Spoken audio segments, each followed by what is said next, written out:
Hello and welcome back to PYQpedia. हम लोग revision through previous year question series कर रहे हैं यूपीएससी प्रीलिम्स 2024 के लिए। और इसमें ये आपका 29th लेक्चर है। इससे पहले हम लोगों ने 28 लेक्चर किए। उसमें हम लोगों ने polity and ancient history, medieval history, modern history ये सारे कंप्लीट कर ली है। और अभी हम लोग कर रहे हैं art and culture. Art and culture का भी ये सेकंड लेक्चर है। फर्स्ट लेक्चर हम लोग ऑलरेडी कंप्लीट कर चुके हैं। इसकी पीडीएफ आपको टेलीग्राम चैनल PYQ_पेडिया पे मिल जाएगी। So let's start the session. पहला क्वेश्चन है कि who among the following was the founder of Veera Shaiva movement, जो कर्नाटक में हुए थे वीर शैव आंदोलन, उसमें उसके फाउंडर कौन थे? क्या वासवन्ना जी थे, या अपार थे, या संबंडर थे, या सुंदरार थे? तो वीर शैव मूवमेंट जो हुआ था कर्नाटक में, ये आपको 12th सेंचुरी के समय में हुआ था। और ये यहाँ पे जो है ये लोग जो है ना, वीर शैव जो थे वो पहनते थे क्या? शिवलिंगा अपने नेक के चारों तरफ पहनते थे, नेक गर्दन के चारों तरफ। तो इसको लिए इसको लिंगायत भी बोला गया था। और इनके जो मूवमेंट के लीडर थे उसका नाम था बाशवन्ना। सो आंसर क्या हो जाएगा? Basavanna. This is the explanation. अगला क्वेश्चन है कि which one of the following works was composed by Krishnadeva Raya on state craft in Telugu? इसमें से कौन सा वर्क है जो कृष्णदेव राय ने आपको कंपोज किया था ऑन स्टेट क्राफ्ट, शासन का कला कैसा होना चाहिए उसमें, और वो तेलुगु में लिखा था? तो ये विजयनगर एम्पायर के ये बहुत इंपॉर्टेंट रूलर हुआ करते हैं कृष्णदेव राय। ये अपने स्टेट क्राफ्ट पे एक किताब लिखते हैं। कौन सी लैंग्वेज में लिखते हैं? तेलुगु में। उसका नाम क्या होता है? अमुक्त माल्यद। क्या लिखते हैं? अमुक्त माल्यद। तो ये जो आपकी दूसरी बुक जो है जामवंती कल्याणम, ये भी बुक लिखते हैं कौन? कृष्णदेव राय ने लिखते हैं। ये ड्रामा है ना, जामवंती जो के बारे में, क्वीन जामवंती के बारे में ये आपको ड्रामा है। ये एक्सप्लेनेशन है। अगला क्वेश्चन है आपका कि which one of the following was not a part of Kautilya's, Kautilya के सप्तांग थ्योरी है, उसमें कौन कौन है? स्वामी है ना। सप्तांग थ्योरी में बोला था 7 चीज़ जो है सो किसी स्टेट के लिए बहुत ज़रूरी है, उसमें है स्वामी, किंग। देन बात किया था कि अमात्य होना चाहिए। अमात्य का मतलब होते हैं मिनिस्टर, ठीक है। तो राजा होने चाहिए, उसके कुछ मिनिस्टर होने चाहिए, और जनपद होनी चाहिए, मतलब लोग होनी चाहिए, टेरिटरी होनी चाहिए, है ना, तभी तो जा करके आप राज करोगे। देन दुर्ग होनी चाहिए, किला, फोर्ट होनी चाहिए। देन इसके बाद होनी चाहिए तो 1 2 3 4 हो गए, 5 होने चाहिए कोष, पैसे तो होने चाहिए, ट्रेजरी जो है सो स्ट्रांग होनी चाहिए। इसके बाद दंड, स्ट्रांग आर्मी होनी चाहिए, और मित्र भी होनी चाहिए, है ना, एलाई भी होनी चाहिए। तो ये 7 है: स्वामी, अमात्य, जनपद, दुर्ग, कोष, दंड और मित्र। तो इसमें धम्म की बात नहीं की गई हुई है। सो थ्योरी ऑफ स्टेट में, सप्तांग थ्योरी ऑफ स्टेट में कौन सी चीज़ नहीं है? धम्म, ठीक है। अगला क्वेश्चन है कि मध्यम करिका जो बेसिक टेस्ट है माध्यमिक स्कूल का, वो किसने कंपोज किया है? तो माध्यमिक स्कूल जो है ये आपको महायाना बुद्धिज्म की है। किसकी है? महायाना बुद्धिज्म की। और मध्यम करिका जो है सो ये माध्यमिक स्कूल का एक आपको इम्पोर्टेंट जो है सो टेक्स्ट हुआ करती थी, है ना। तो ये जो लिखा है इनका नाम है नागार्जुन। कौन लिखे हैं इन्होंने? नागार्जुन ने। This is the explanation. अगला है who among the following bhakti saint did not belong to nirguna school में कौन से नहीं है? ठीक है, निर्गुण भक्ति जो है सो फॉर्मलेस वर्शिप, भगवान का कोई फॉर्म नहीं है। तो ये जो है सो इंट्रोड्यूस किसने किया था? आदि शंकर ने। किसने किया था? आदि शंकर ने। और इसमें जैसे कबीर जी थे, बीजक जिन्होंने लिखी है, कबीर हो गया, गुरु नानक हो गए, है ना, दादू दयाल हो गए, ये सारे जो हैं वो आपको निर्गुण भक्ति को फॉलो करते हैं। मतलब they believe in the formless worship, जिसका भगवान का कोई फॉर्मलेस है, विदाउट फॉर्म, है ना। और सगुण भक्ति में होता है कि वर्शिप ऑफ फॉर्म। तो उसमें चैतन्य हुए थे, रामानुज हुए थे, निम्बरका, माधवाचार्य, मीराबाई, तुलसीदास राम जी का, सूरदास कृष्ण जी का, चैतन्य महाप्रभु। तो ये जो होगा ये निर्गुण भक्ति में कौन नहीं है? चैतन्य, बिकॉज चैतन्य जो है शगुन भक्ति में है। This is the explanation. अगला है which one of the following statement about Sangam literature, जो एंशिएंट साउथ इंडिया में संगम लिटरेचर हुआ करती थी, उसके बारे में क्या सही है? पहला है कि Sangam poem were are devoid of any reference to mass material culture. Sangam जो पोयम है उसमें मटेरियल कल्चर के बारे में कुछ भी नहीं लिखा हुआ है। पहला तो ये हो गया। दूसरा है the social classification of varna was known to. Sangam poets जो होते थे उसको वर्ण के बारे में पता था, सोशल क्लासिफिकेशन वर्ण के बारे में पता था संगम पोएट्स को, ठीक है। क्योंकि देखो, अगर आप देखोगे तुलक पीएम की जो बुक है ना, तुलक पीएम जो है ना, सो उसमें लिखा हुआ है सूत्र के बारे में कि टाइप को उन्होंने बोलते थे कि denoting of the types of Verma, है ना, वहाई, है ना, टर्म वहाई, वहाई 4 वर्ण के बारे में बात किया हुआ है। So social classification war not was known to Sangam, ये बिल्कुल सही है, उनको पता था। और ऐसा मटेरियल कल्चर के बारे में वहाँ के जो संस्कृति थी उसके बारे में कुछ नहीं लिखा हो तो बिल्कुल गलत है ना। वहाँ पे मटेरियल कल्चर के बारे में लिखा हुआ है कि उस समय में कैसे क्या होते थे, कौन वॉरियर्स होते थे, कौन क्या करते थे, है ना, what are the culture, trade relation किसके किसके बीच में होते थे, ये सारी चीज़ें हैं। वॉरियर के बारे में नो रेफरेंस है, बिल्कुल है उनके बारे में लिखा हुआ, है ना। Sangam literature refers to magical forces rational, जादुई ताकत को असंगत बताया था कि उन्होंने जादुई ताकत के बारे में बात नहीं कहते, ये भी बिल्कुल गलत है। पहला और तीसरा संगम कहाँ पे होता है? मदुरई में। दूसरा कहाँ पे होता है? कपदपुरम में, तमिलनाडु में, ठीक है ना। उसमें से आपको तुलकपियम जो है सो एक एग्जिस्ट कर रहा है, बाकी सब सर्वाइव नहीं कर रहा है। सो बी आंसर हो गया। बाकी एक्सप्लेनेशन में हमने सारी चीज़ें लिख दी हुई है। अगला क्वेश्चन है कि 64 योगिनी टेम्पल जो मोरेना में है उसके बारे में कुछ चीज़ें आपसे पूछा जा रहा है कि 64 योगिनी टेम्पल मोरेना कहाँ पे है? मध्य प्रदेश में। उसको हम लोग 6100 टेम्पल भी बोलते हैं, 6100 महादेव टेम्पल। तो ये ऐसा माना जाता है कि ये बिल्ट किया गया है 1323 ईस्वी में। कौन से किंग? देवपाल, देवपाल, ठीक है ना, देवपाल किंग हुआ करते थे। और इसमें 64 योगिनी को दर्शाया गया है ना। Now it is a circular temple built during the region of, कौन है ये? देवपाल कौन सी डायनेस्टी के थे? कौन से डायनेस्टी के थे? ये कच्छप घात डायनेस्टी, कच्छप घात के डायनेस्टी के रूलर देवपाल ने इसको बनाया था मोरेना मध्य प्रदेश में, जिसको 6100 महादेव टेम्पल भी बोलते हैं। तो पहला तो बिल्कुल सही है। It is the only circular temple built in India. Only जैसे लगा तो थोड़ा सा आपको सोचना है ना। So only circular temple built in India नहीं। आप मनियार मठ, मनियार मठ बिहार में देख सकते हो, that's also a circular temple. तो ये आपका बिल्कुल गलत हो गया। दूसरा जैसे ही गलत हुआ तो आंसर आपका 1 and 4 इज द आंसर।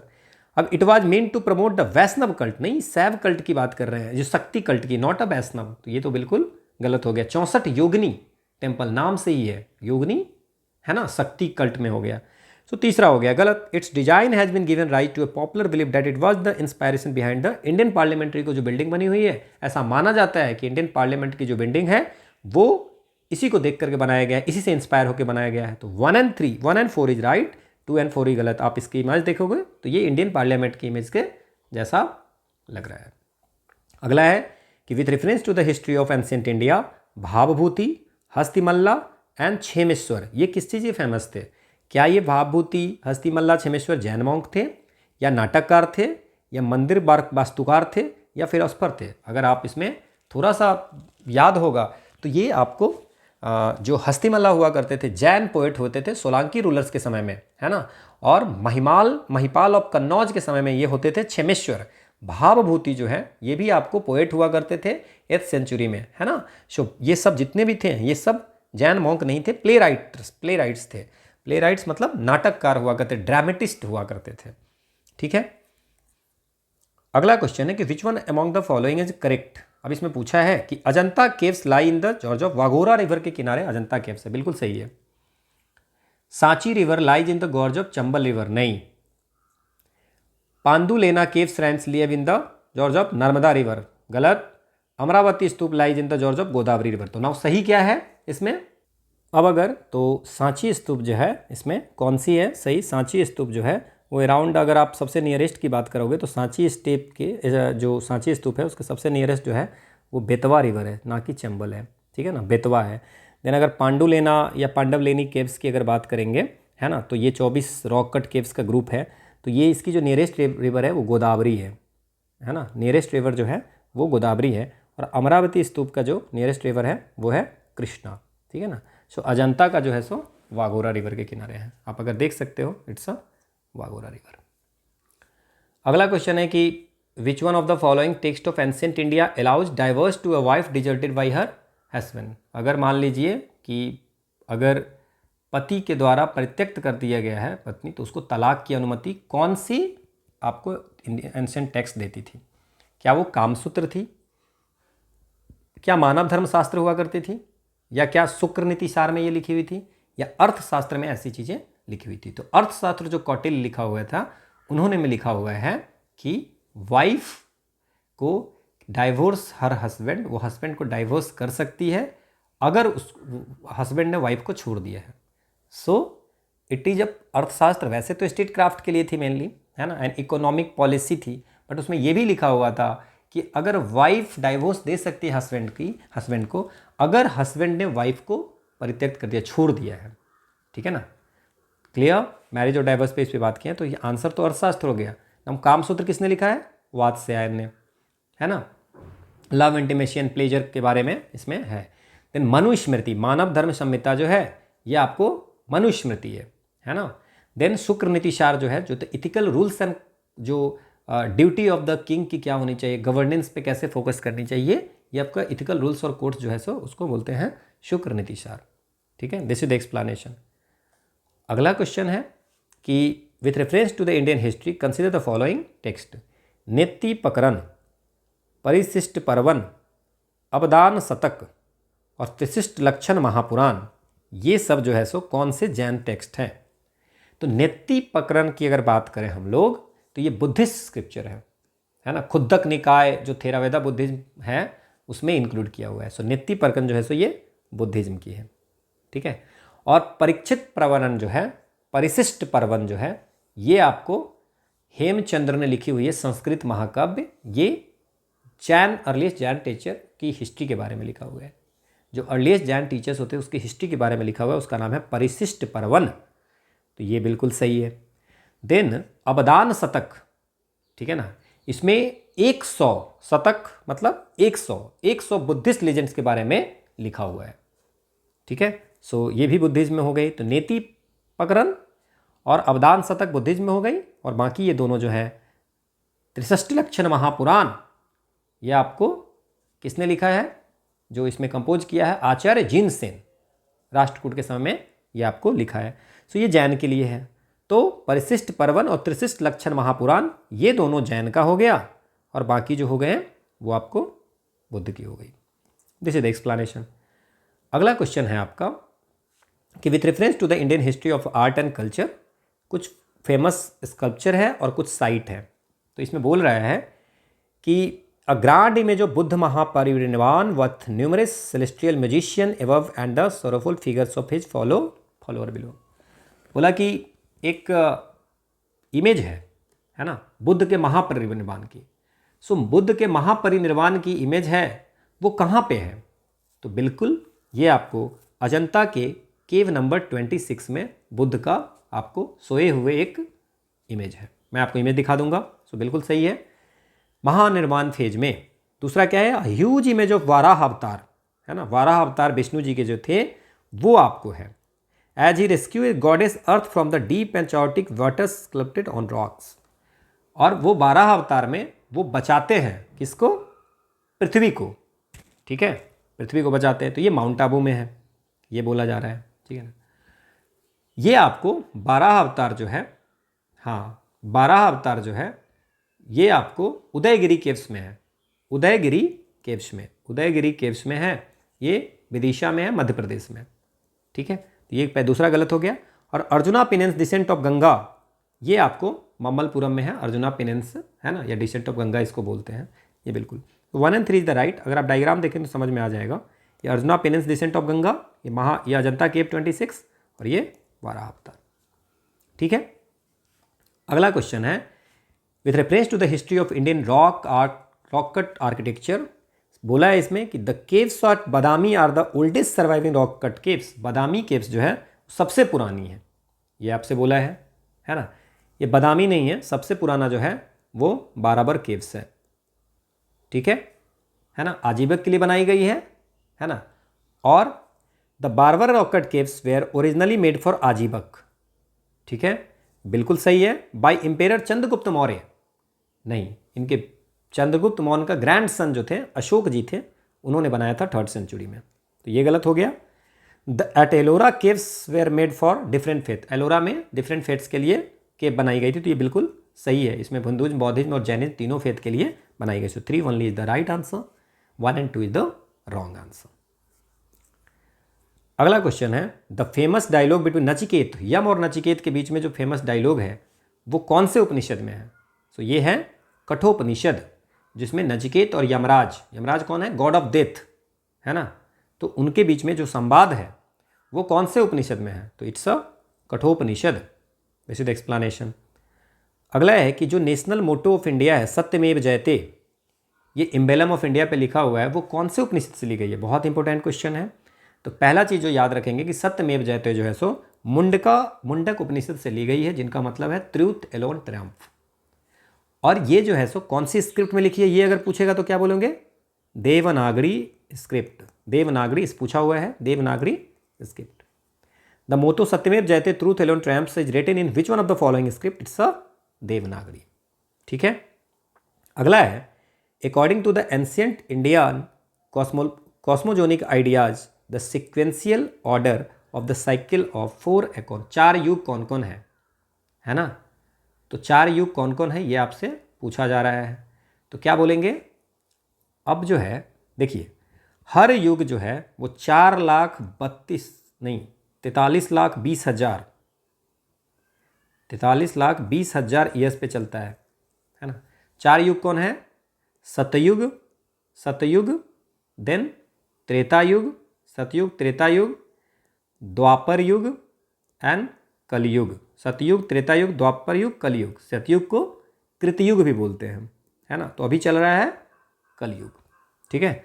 सो कौन सा है? हो गया कृत बोल सकते हैं, Treta, Dwapara, Kaliyuga. So C should be the answer. This is the explanation. अगला है Tosali is known in Indian history as the name of. Tosali Indian history में क्यों फेमस है? Jain brother of Buddhist Upali का भाई तोसाली था। ठीक है। अब प्रोविंशियल सेंटर, मौर्यन एम्पायर में प्रोविंशियल सेंटर हुआ करता था। महापदम नंदा की वाइफ हुआ करती थी, या आंध्र प्रदेश की एक सेक्रेटरी रिवर हुआ करती थी। मैं अगर आपको ये बताऊं कि तोसाली जो है एक सिटी हुआ करती थी मौर्यन एम्पायर में, जो अभी उड़ीसा में है। ठीक है ना।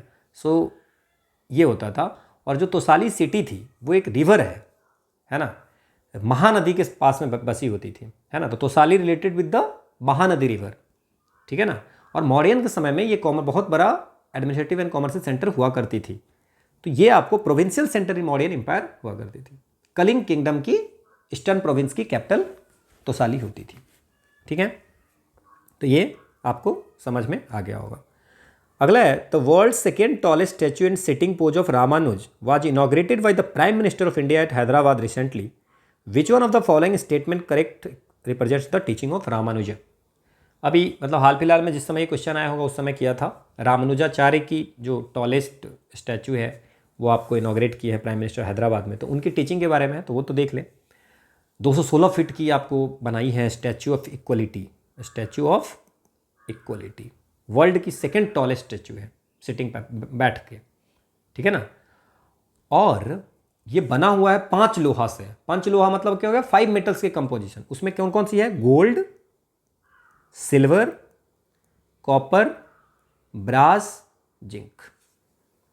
ठीक है। So Ramanujacharya the best means of salvation was devotion. बोला कि साल्वेशन के लिए आपको डिवोशन करना पड़ेगा। बिल्कुल इन्होंने ये बोला था। ये अलवर सब लोगों से रामानुजाचार्य जो थे वो इन्फ्लुएंस थे। इनको कहना था कि अगर आप विष्णु जी की इंटेंस डिवोशन करोगे तो आप साल्वेशन, आपको मुक्ति मिल जाएगी। तो ये बिल्कुल ए सही है। और इन्होंने विशिष्ट द्वैत का, ये विष्णु विशिष्ट द्वैत किया है। ठीक है। सो ए आंसर हो जाएगा। बाकी logical argument, salvation obtain through meditation से होती है, न्याय में बोलते हैं ये, सॉरी योग में। ठीक है। This is the explanation. अगला क्वेश्चन है the prime minister recently inaugurated new circuit house near Somnath temple at Veraval. Veraval में सोमनाथ मंदिर के जगह समय के पास में एक सर्किट हाउस का उद्घाटन प्रधानमंत्री ने किया है। तो सोमनाथ टेम्पल के बारे में क्या चीज़ें सही है वो आपसे पूछ रहा है। वेस्टर्न कोस्ट गुजरात में आपको ये सोमनाथ हैं। एंड 12 ज्योतिर्लिंग जो होती है सेवा की, अभी आज हम लोग बात किए थे पिछले क्लास में। तो 12 ज्योतिर्लिंग में एक आपको ज्योतिर्लिंग एक जो है सो सोमनाथ भी होती थी, है ना। तो सोमनाथ जो होती हैं, है ना, तो वो आपको पहले जूनागढ़ की पार्ट हुआ करती थी। ठीक है ना। और इसमें जो है कि Somnath temple is one of the jyotirlinga shrines, ये तो बिल्कुल सही है। A description of Somnath temple जो है सो अल बरूनी ने सोमनाथ टेम्पल के बारे में लिखा था, है ना। अरब ट्रैवलर्स थे, ये आपको अरब ट्रैवलर्स थे, अल बरूनी, इन्होंने लिखा है कि इन्होंने क्या लिखा कि भाई 1024 में महमूद ऑफ गजनी यहाँ पे विजिट किए थे, ठीक है ना। बाकी और भी बहुत सारे जो इसमें लिखे हैं कि टेम्पल रीबिल्ट हुए हैं, है ना। अभी जो नया जो मॉडर्न टेम्पल है वो सरदार पटेल जो है सो विजिट किए थे 13 नवंबर 1947 को, ठीक है ना। तो उस समय उस समय जो है सो ये इनको फिर से बनाया गया था। जो बचे हुए चीज़ें थे, रूइंस जो थे, उससे अगर आपको 13 नवंबर 1947 के बाद समय में सरदार पटेल के इनिशिएटिव से बना था। और उस समय आज जो सारे लोग बोल रहे हैं कि मतलब कि प्राइम मिनिस्टर इनॉग्रेट किए या प्राण प्रतिष्ठा समारोह में पार्टिसिपेट किए थे, तो 11 मई 1951 को उस समय जो प्रेसिडेंट ऑफ इंडिया थे डॉक्टर राजेंद्र प्रसाद, उन्होंने प्राण प्रतिष्ठा किया था इसको, किसको, सोमनाथ टेम्पल को। सो प्राण प्रतिष्ठा of Somnath temple, installation of the present day temple, अभी जो प्रेजेंट डे टेम्पल है वो आपको श्री राधा कृष्ण ने किया था, बिल्कुल गलत। ये किसने किया था, राजेंद्र प्रसाद ने। सो 1 and 2 is the right answer, 3 wrong है। अगला क्वेश्चन है कि डार्डिक ग्रुप ऑफ लैंग्वेज में कौन कौन सी आती है। डार्डिक ग्रुप जो लैंग्वेज है उसमें कौन कौन सी आती है। क्या डार्डिक ग्रुप में इंडो यूरोपियन आती है, क्या डार्डिक ग्रुप में ऑस्ट्रिक आती है, क्या डार्डिक ग्रुप में सिनो तिब्बतियन आती है, क्या द्रविडियन वाली लैंग्वेज जो है सो आती है। सो देखिए जो ग्रुप है डार्डिक, ईरानियन, डार्डिक, इंडो आर्यन, है ना, ये सारी की इंडो आर्यन की सब फैमिली है, ठीक है। सो इंडो यूरोपियन जो फैमिली है जो सबसे ज़्यादा बोली जाती है वो आपको बोली जाती है इंडो यूरोपियन, ठीक है। ये तो फैमिली क्या हो गया, इंडो यूरोपियन। इसकी छोटी फैमिली क्या हो गया, इंडो आर्यन।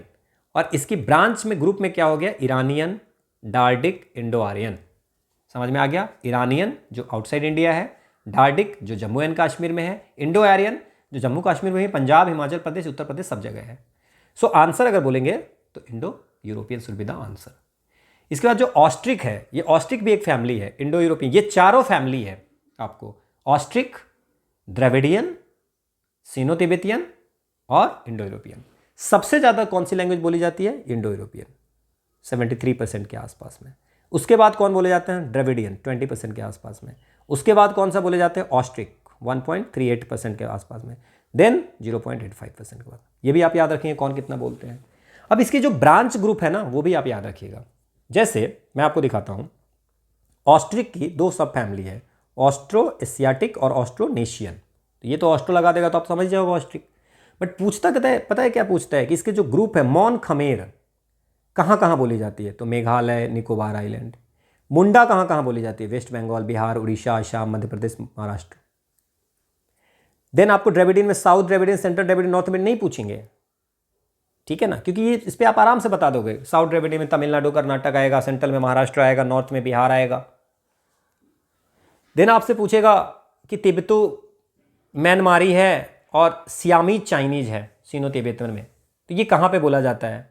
डार्डिक आपसे पूछेगा कहाँ पे बोला जाता है, जम्मू एंड कश्मीर में। इंडो आर्यन कहाँ बोला जाता है, इस टाइप के क्वेश्चन आ सकते हैं, है ना। आगे है अगला क्वेश्चन है कि which one of the following statement about the भक्ति मूवमेंट, साउथ में जो भक्ति मूवमेंट हुआ है उसके बारे में क्या सही नहीं है। पहला है अंडल वाजन अलवर। तो पहले तो यही देख लेते हैं कि अंडल अलवर थे कि नहीं। अंडल जो है उसको कोठाई भी बोलते थे, नचियार भी बोलते थे। ये सिर्फ एक ही फीमेल थी, है ना। एक ही जो 12 हिंदू पोएट जो होते थे अलवर में उसमें एक ही फीमेल थी, उसका नाम है अंडल। तो ये तो बिल्कुल सही है कि अंडल एक ही फीमेल हुआ करती थी। टोटल 12 जो पोएट हुआ करते साउथ इंडिया में अलवर थे, पोएट सेंट जो 12 थे उसमें एक आपको एक ही फीमेल थी, उसका नाम था अंडल, ठीक है। यहाँ तक तो कोई दिक्कत नहीं है। इसके बाद पूछ रहा है आपसे कि द नालाइरा दिव्य प्रबंधम को तमिल वेद बोला जाता है, तमिल का वेद बोला जाता है नालाइरा दिव्य प्रबंधम को। ये आपसे पूछ रहा है क्वेश्चन। जो नालाइरा दिव्य प्रबंधम है वो 4000 तमिल वर्सेज को कंपोज करके बनाया गया है अलवर के द्वारा, ठीक है ना। और ये विष्णु को रिलेटेड है अलवर, है ना। सो 9th to 10th सेंचुरी में, और इसको तमिल वेद बोला जाता है। ये भी बिल्कुल सही है। देन आपसे क्वेश्चन पूछ रहा है कि Karaikal Ammaiyar the revered mother of Karaikal. ये टोटल जो 9 वंश होते थे 63, उसमें से 3 विमेन होती थी।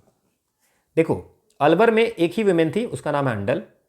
देन नायनर में 3 विमेन होती थी। टोटल 63 थे संत, इसमें 12 संत थे, उसमें से एक, इसमें 63 में से एक।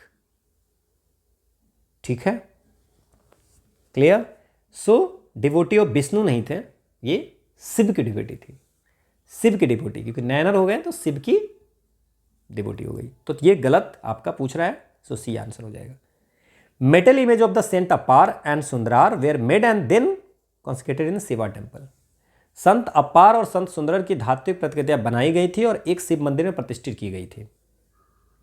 मोस्ट जो शिव टेम्पल है जहां पे, वहां पे मेटल इमेज होती है 4 शिव का, अपार का, सुंदरार का, देन और भी लिख लो, एक होते हैं संबांदार का, ये हमने कहीं पढ़ा भी था अभी थोड़ी देर पहले, और एक मणि खवाचकर।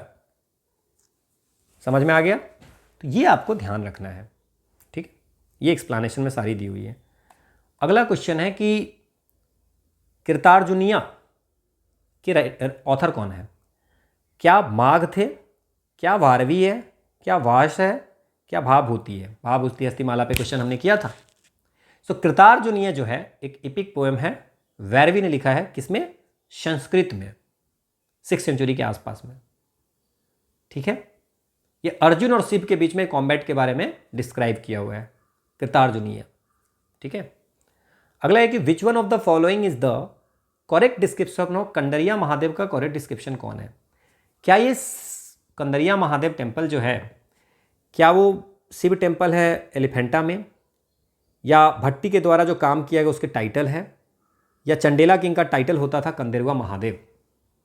सो कंदरिया महादेव जो है सो टेम्पल है, और ये टेम्पल जो है शिव जी का टेम्पल है ना।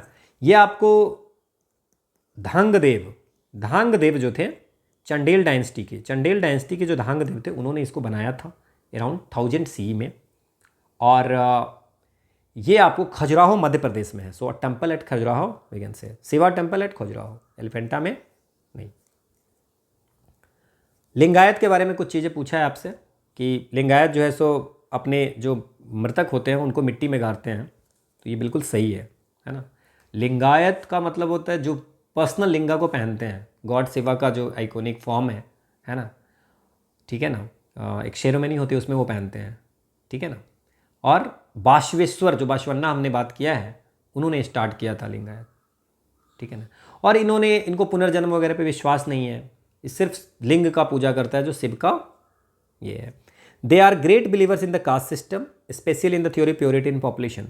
ये तो बिल्कुल ही गलत है, कास्ट सिस्टम वगैरह पे नहीं बिलीव करते थे, पूरी तरह से अपोज करते थे कास्ट सिस्टम को, है ना। They are against child marriage and favour widow marriage. ये आपको चाइल्ड मैरिज के भी अपोज करते थे, बोलते थे फास्टिंग मत करो, सेक्रीफाइस मत करो, विडो मैरिज को भी सपोर्ट करते थे। और लिंगायत जो है ना, उसका हिंदू सबकास्ट है, उसका नाम है वीर शैव लिंगायत, उसको वीर सेवाइट बोलते हैं, सेवाइट। तो अगेंस्ट चाइल्ड मैरिज के हैं, बिल्कुल गलत है। So 1 is right, they are against child marriage. तो अच्छा ओके, बिल्कुल सही है, चाइल्ड मैरिज नहीं होना, चाइल्ड मैरिज के अगेंस्ट थे और विडो रीमैरिज के फेवर में थे, है ना। तो ये बिल्कुल सही है। So 1 and 3 is the right, second is wrong. अगला है eight which one of the following places the Vitthal temple? Vitthal temple कहाँ पे है? ठीक है, क्या एलिफेंटा में है, या चिदम्बरम में है, या हम्पी में है, या नागार्जुन कुंड में है? ठीक है ना। ये आपको तुंगभद्रा रिवर के किनारे में है, 15th सेंचुरी में ये बनी थी, है ना। रूलर उस समय होते थे देवराय द्वितीय रूलर हुआ करते थे, है ना, विजयनगर एम्पायर के रूलर थे। और ये जो विट्ठल टेम्पल है डेफिनेटली विट्ठल देवता को डेडिकेट किया होगा, है ना। और विट्ठल को भी विष्णु जी के अवतार माना गया है। एंड दिस टेम्पल जो है वो द्रविडियन स्टाइल में बना हुआ है एट हम्पी, ठीक है। This is the explanation. अगला क्वेश्चन है आपका, तुलसीदास किसके किसके ऑथर हैं? कवितावली किसने लिखी है? पदावली किसने लिखी है? रामचरितमानस तो आपको पता ही होगा। तो रामचरितमानस और कवितावली तो इन्होंने लिखा है। पदावली जो है सो विद्यापति के द्वारा जो पोएम कंपोज किया गया है उसको बोलते हैं। सो 1 and 3 is the right answer and 2 wrong है, क्योंकि पदावली जो है सो विद्यापति से रिलेटेड है। अगला क्वेश्चन है कि which one of the following statement are correct. Paramahansa Mandali was founded in Bengal by Swami Vivekananda. So Paramahansa Mandali जो 1849 में बनाया गया था, ये बंगाल में नहीं बनाया गया था, महाराष्ट्र में, महाराष्ट्र। और कौन बनाया था? डडोबा पांडुरंग और मेहता जी दुर्गा राम, और भी बाकी थे, है ना। ये हिंदू रिलीजन को रिफॉर्म करने के लिए और सोसाइटी को रिफॉर्म करने के लिए परमहंसली मंडली 1849 में महाराजा बनाया गया था। मानव धर्म सभा की आइडियोलॉजी पे वर्क करते थे, ठीक है। एक गॉड को बोलते थे कि बिलीव करो, सिर्फ वन गॉड को वर्शिप करो, ठीक है ना। देन मोरल कंडक्ट जो होता है वो सोसाइटी के लिए, रिलीजन ऐसी होनी चाहिए जिसमें मोरल कंडक्ट हो, ये सब ये बात करते थे, ठीक है। और Prarthana Samaj was started in Maharashtra with the aim of reforming Hindu religious thought and practice. Prarthana Samaj की स्थापना की गई थी, किसके द्वारा किया गया था? आत्माराम पांडुरंग। यह 1867 में किया गया था, जब केशव चंद्र सेन विजिट करते हैं महाराष्ट्र में कि वन गॉड होना चाहिए, सिर्फ वन गॉड को वर्शिप करना चाहिए। उस समय बनती है प्रार्थना समाज आत्माराम पांडुरंग के द्वारा। So 2 is right and 1 is wrong, this is the explanation. अगला क्वेश्चन है कि according to the early Indian philosopher what are the basic element describe in panch tattva, है ना। तो ये लिखा हुआ है कि क्षितिजल पावक गगन समीरा पंच रचित अति अधम शरीरा। हमारा शरीर भी 5 चीज़ों से बना हुआ है ना। क्षिति जल पावक गगन समीर। समीर का मतलब क्या हो गया? हवा। समीर का मतलब क्या हो गया? है ना। पावक, गगन मतलब आकाश, स्काई, गगन मतलब आकाश, जल वाटर, ठीक है। सो air, earth, fire, sky and water, इनसे बना हुआ है हमारा हर चीज़ जो है सो इससे बना हुआ है, 5 तत्वों से। जितनी भी चीज़ें हैं, हमारा शरीर भी इन्हीं 5 चीज़ों से बनी हुई है। Which one of the following Tamil text grammar, अभी क्वेश्चन हम लोगों ने किया है कि कौन से बुक है जो ग्रामर से रिलेटेड है, तमिल टेक्स्ट कौन सी है। मनी मेकलाई और शिल्पादिकरम हमने बात किया था कि ये दोनों जो है वो आपको एपिक है तमिल टेक्स्ट में।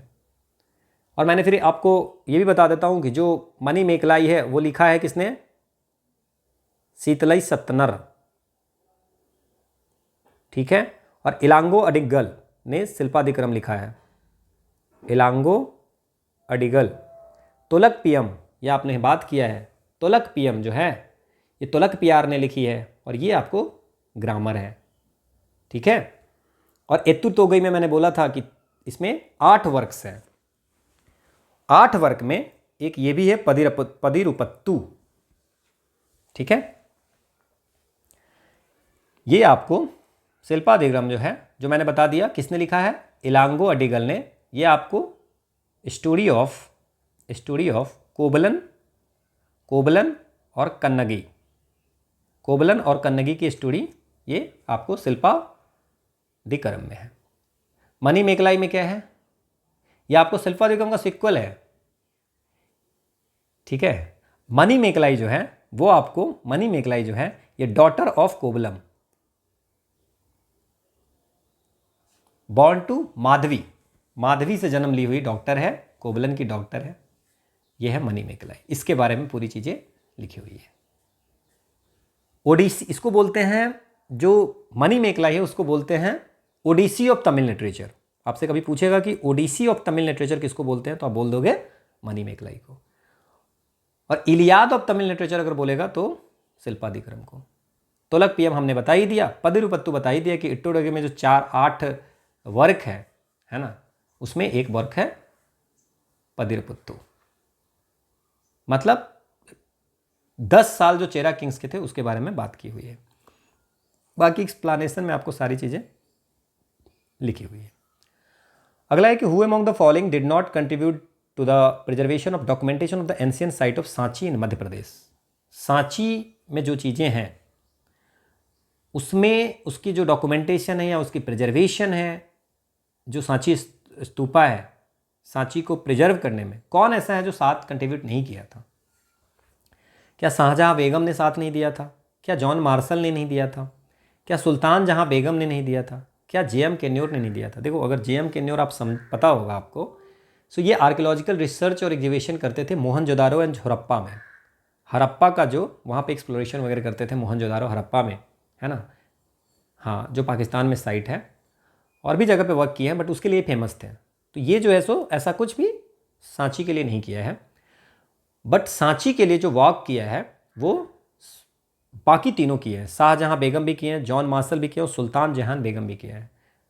अब आपको ये ना एनसीईआरटी में लिखी हुई है, the rulers of Bhopal Shahjahan Begum and her successor Sultan Jahan Begum provided money for the preservation of the ancient site Sanchi. No wonder then that John Marshall dedicated he important volumes on Sanchi to Sultan Jahan. मतलब ये तीनों जो है सो इससे रिलेटेड है। समझ में आ गया? ठीक है, क्लियर। और बाकी मैंने आपको बता ही दिया कि जो जेएम कैन्योर है वो हड़प्पा और मोहनजोदारो के एक्सकेवेशन से रिलेटेड है।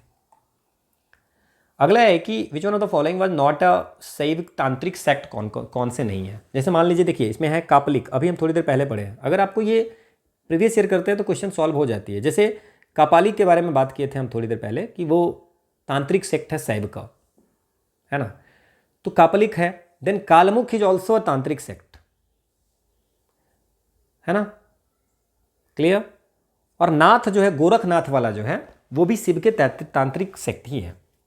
तो ये तीनों, कापलिक है, गोरखनाथ जो नाथ संप्रदाय जो हो गया, और कालमुख, ये सब तांत्रिक सेक्ट है शैव का।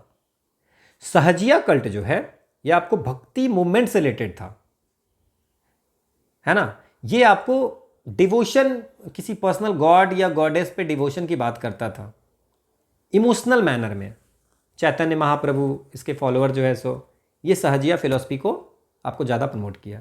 मतलब कि सहजिया कल्ट कुछ ऐसा इसमें सेक्ट नहीं था, ये आपको भक्ति मूवमेंट के एसोसिएटेड में ये था कि किसी पर्सनल गॉड या गॉडेस पे आप एक्सट्रीम डिवोशन कर रहे हो, इमोशनली अटैच हो रहे हो, ये ठीक है ना। तो ये हो गया। और कापलिक, गोरखपंथी आपने पता ही है। देन सैविज में और भी है, अघोड़ी, है ना। कापालिका के जो कापालिक है उसके सक्सेसर थे अघोड़ी, उसको बोलते थे, है ना। और कापालिक और कालमुख जो है ये पशुपत सेक्ट हुआ करते थे। पशुपत डॉक्ट्रिन या पशुपत सेक्ट के पार्ट होते थे। पशुपत सेक्ट को किसने फाउंड किया था? उसका नाम है लकुलिशा। लकुलिशा ने पशुपत डॉक्ट्रिन का फाउंड किया था, और उसके जो दो सेक्ट होते थे उसका नाम था कपालिका एंड कालामुख। इसके बाद अघोड़ी भी होता था, गोरखनाथी भी होते थे, ठीक है, क्लियर। तो ये आंसर हो जाएगा आपका Sahajiya cult. This is the explanation.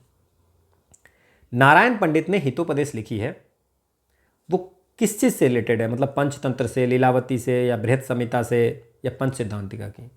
तो हितोपदेश जो नारायण स्वामी लिखे हैं वो छोटे छोटे स्टोरीज का कंपाइलेशन है। तो जैसे पंचतंत्र में छोटे छोटे स्मॉल स्टोरी की है कंपाइलेशन, उसी तरह हितोपदेश में नारायण पंडित ने छोटे छोटे स्टोरी के कंपाइलेशन किए हैं। तो पूछा है कि ये नारायण पंडित हितोपदेश लिखा है, किसका दूसरा पाठ्यंतर वर्षन है? ऐसा माना जाता है कि पंचतंत्र का दूसरा वर्षन है, ठीक है। सो आंसर क्या हो गया? पंचतंत्र। अब लीलावती किसने लिखा है? भास्कराचार्य ने लिखा है। बृहत संहिता किसने लिखा है? ब्रह्ममिहिर ने लिखा है। पंच सिद्धांतिका किसने लिखा है? ब्रह्ममिहिर ने लिखा है। ये बाकी मैंने आपको दे दी है, देखिए, ठीक है। अगला क्वेश्चन है कि अर्ली भक्ति सेंट अलवर होते थे साउथ इंडिया में, वो किसकी पूजा करते थे? सो अलवर और नैनर।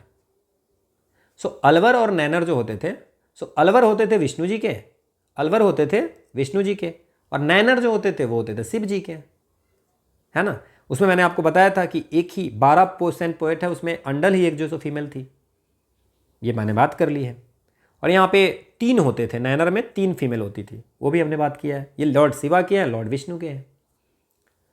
अगला है कि किसने सबसे पहले मनुस्मृति को इंग्लिश में ट्रांसलेट किया था पहली बार? मनुस्मृति जो है उसको इंग्लिश में ट्रांसलेशन किया था सर विलियम जोन्स ने, और पब्लिश हुई थी इसकी 1794 में, ठीक है। अगला क्वेश्चन है which one of the following art work was held by sister Nivedita as the first mastership of India?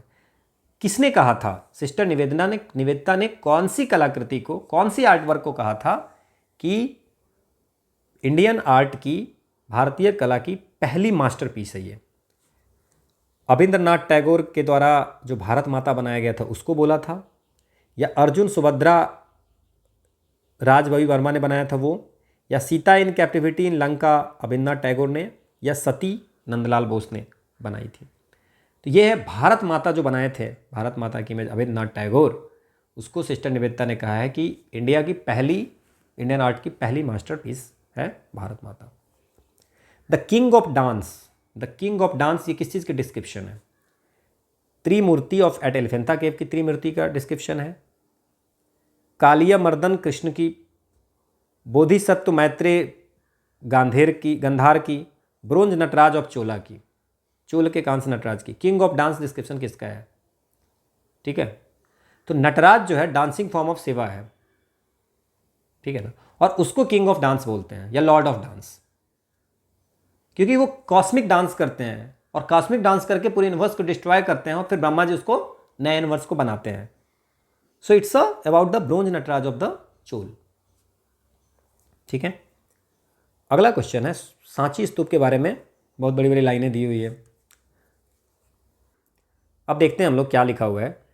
Going by information available from the inscription on the railing of the stupa, the construction of part of one of its gateway was financed by the guild of Ivory workers. बोल रहा है कि जो railings है स्तूप की जो railing है उस पर कुछ इंस्क्रिप्शन लिखी हुई है, और जब उस इंस्क्रिप्शन को हम देखते हैं तो हमको ये पता चलता है कि उनकी जो उसमें जो गेटवे है उसका एक पार्ट ऑफ गेटवे को फाइनेंस किया था, पैसा दिया था आइवरी वर्कर्स जो होते थे, है ना, हाथी का दांत का जो काम करते थे, उसके वर्कर के जो उसके वर्कर के द्वारा फाइनेंस किया गया था, पैसा दिया गया था। ठीक है, पहला तो ये बोलता है।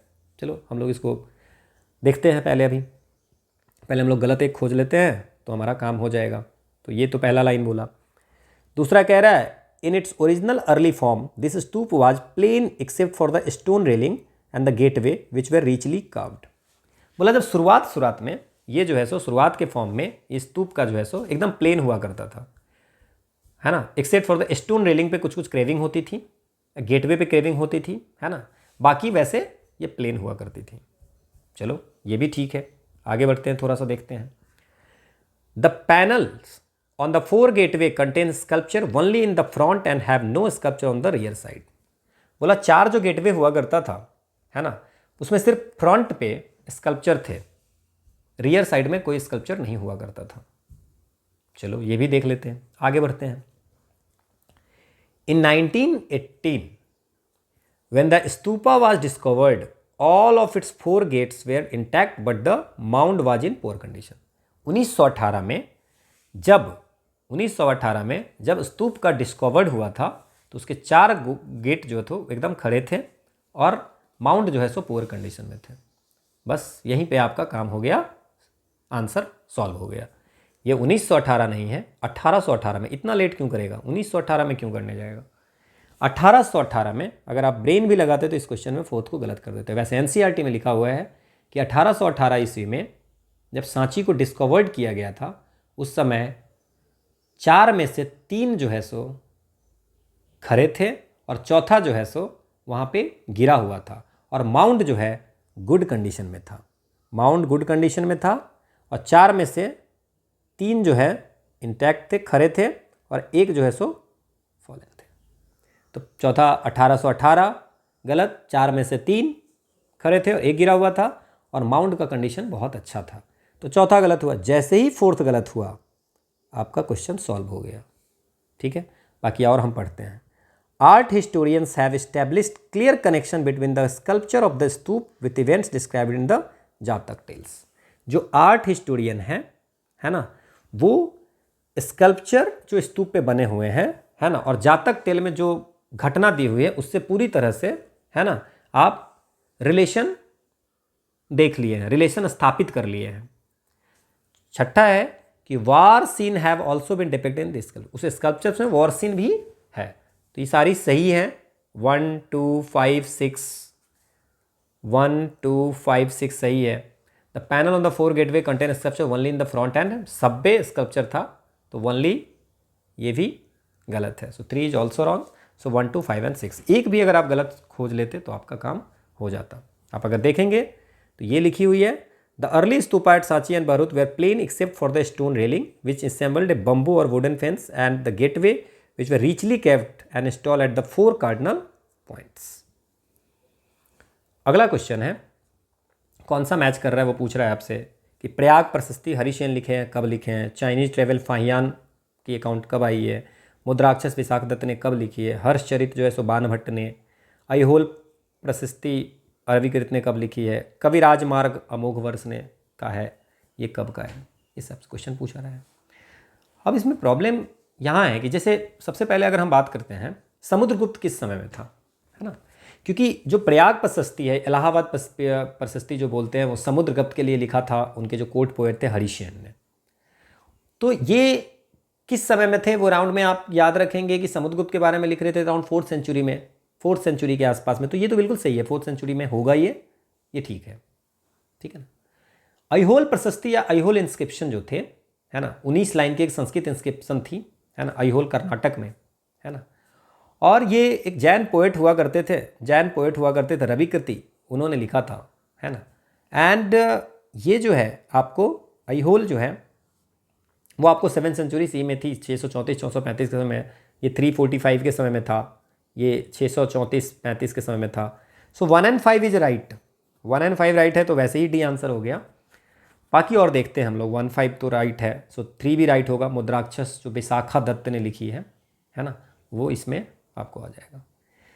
लेकिन अब इसमें अगर हम बात करते हैं कि कवि राजमार्ग जो है ये आपको 8th सेंचुरी में नहीं है, 9th सेंचुरी में है ना। ये कन्नड़ लैंग्वेज में जो ग्रामर है ना, पोएटिक ग्रामर से कन्नड़ लैंग्वेज में, वो है कवि राजमार्ग, ठीक है ना। So written in part by the famous, कौन लिखा? राष्ट्रकूट किंग अमोघ वर्ष, ठीक है ना। तो ये आपको याद रखना है। देन हर्षचरित जो है सो बाण भट्ट ने लिखा है, वो आपको हर्षा का समय कब था? 7th सेंचुरी में, तो 7th सेंचुरी के समय में होगा। तो 6th सेंचुरी लिखा हुआ तो ये गलत हो गया, तो 4th तो गलत हो गया, तो ऐसे ही ये दोनों चला गया। और चाइनीज ट्रैवलर जो है फाहियान कब आया था? चंद्रगुप्त द्वितीय के समय आया था, ठीक है, तो ये भी गया। So answer should be D. बाकी एक्सप्लेनेशन में सारी चीज़ें लिखी हुई है, तो आप एक्सप्लेनेशन देख लेंगे।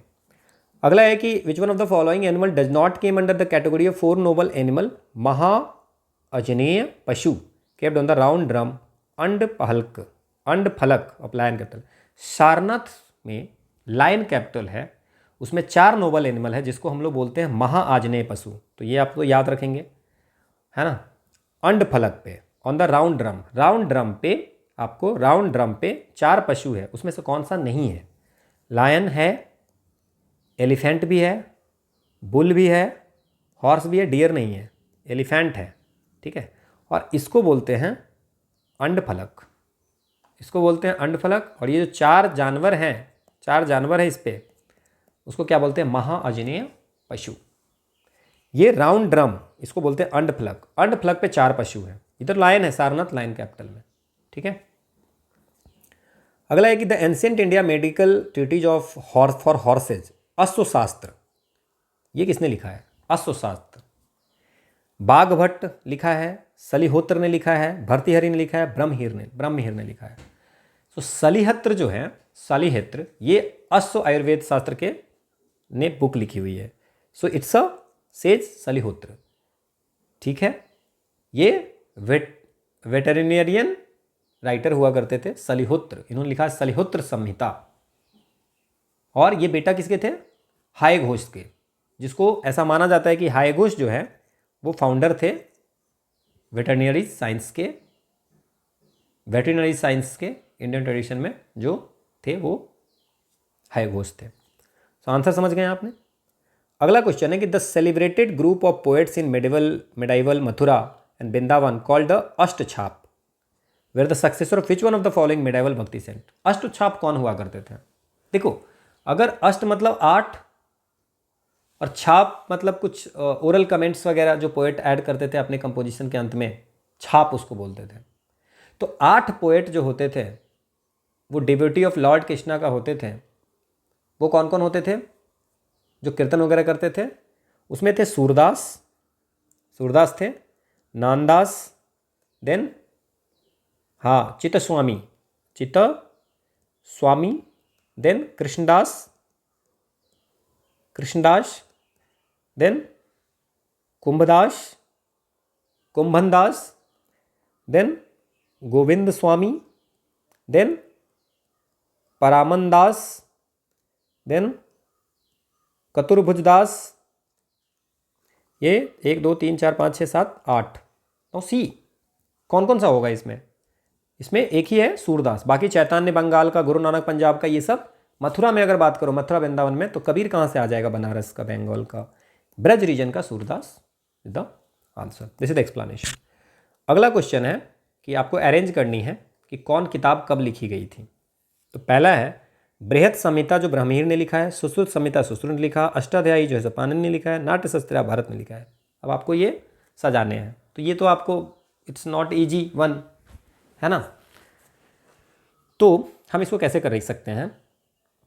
देखिए ब्रह्महीर ने, अब तो ये याद ही हो सकता है और कुछ नहीं, 6th सेंचुरी में आपको एडी में एक किताब लिखी थी बृहत संहिता, 6th सेंचुरी एडी में। सुश्रुत संहिता जो है वो पुरानी है, ये 6 BC में लिखे थे, ठीक है। और नाट्य शास्त्र जो है ये 200 से 280 के बीच में, 500 BC के आसपास में लिखा हुआ है, ठीक है ना। और अष्टाध्यायी जो है ये भी 5th सेंचुरी BC में लिखा हुआ है। तो सर इसको क्या करेंगे? रट्टा मारेंगे, दूसरा कोई ऑप्शन नहीं है। अष्टाध्यायी जो पाणिनि ने लिखा है वो 5th to 6th century BC में लिखा है, तो सबसे पहले यही लिखेंगे 5th to 6th century BC वाला। इसके बाद 5th to 6th century BC के बाद में हम आएंगे, इसके बाद हम लोग आएंगे सुश्रुत संहिता पे।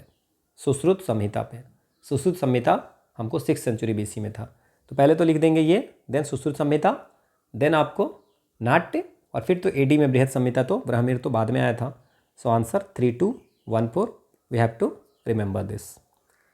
अगला क्वेश्चन है कि एक टर्म है मालफूजत लिटरेचर क्या होते हैं? सो मालफूजत एक अरबिक वर्ड है जिसका मन है व्हाट हैज़ बीन सेड, जो बोला गया है वो लिखा हुआ। समझ गए? जैसे मैंने जो बोला वो अगर आप लिख रहे हो, सो दैट्स अ, हाँ कोई बड़ा आदमी जो बोलेगा, तो व्हाट हैज़ बीन सेड, है ना। मालफूजत का मतलब होता है अरबिक में व्हाट हैज़ बीन सेड। तो ये क्या करते थे? जो सूफी नेताओं के जो प्रवचन होते थे उसको लिखते थे, उसको बोलते थे मालफूजत लिटरेचर, ठीक है। हाँ जी, जैसे निजामुद्दीन औलिया का जो भी बात कहा हुआ था, सेइंग था, उसको कंपाइल किया था, कौन था नाम उसके? फवादुल फवैद ने। This is the explanation. अगला है कि ये है तुहफतुल हिंद, ये मिर्ज़ा मोहम्मद इब्न फ़खरुद्दीन मोहम्मद ने लिखा है। मिर्ज़ा मोहम्मद इब्न फ़खरुद्दीन मोहम्मद ने लिखा है, तो ये किस चीज़ के बारे में है? सो तुहफतुल हिंद, इसको द गिफ्ट ऑफ इंडिया भी बोलते हैं, द गिफ्ट ऑफ इंडिया। ये 18वीं सदी की आपको ब्रज डायलेक्ट में, ब्रज भाषा में लिखी हुई आपको ग्लॉसरी है। नाउ ये जो लिखा है ना, मिर्ज़ा हन बिन फ़खरुद्दीन, मिर्ज़ा मोहम्मद इब्न फ़खरुद्दीन मोहम्मद, तो ये जो है आपको म्यूजिकल थ्योरी के लिए फेमस है।